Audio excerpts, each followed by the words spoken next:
installation screen for Ubuntu Focal server, and I've connected to this virtual machine via using VNC and using a tunnel that we were talking about in my last video. So I'm going to use the English version, and we're going to click on Install Ubuntu.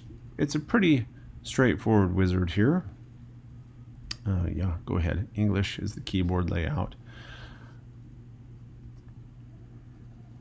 All right, what kind of apps do you want? Yeah, let's just do it. Let's just do a normal installation, and we're going to say continue.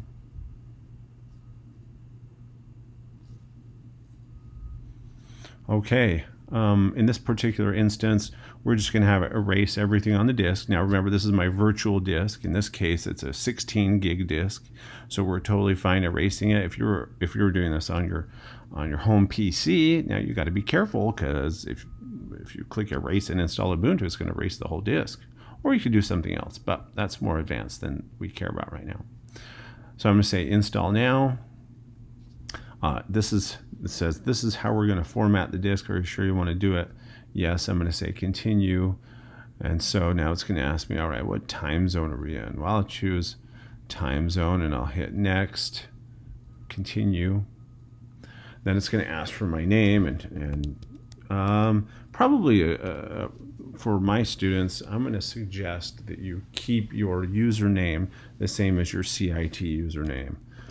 But I'll say Joe's GUI or something like that. So whatever. And hopefully a password you can remember. Should be fairly secure. And I'm going to say require my password to log in, and then I'm going to hit continue. And then you just kind of wait for a little while. It's going to copy some files over, and then I'll pick it up there. I let that installer copy files. After a few minutes, it took me to this screen, and I would say restart now at this point. And make sure when you boot it back up that you choose the C drive. You no longer have to boot it from the D drive or the installation media. You want to install it from the D drive. So I'm going to click restart now, and then that's the end of this video.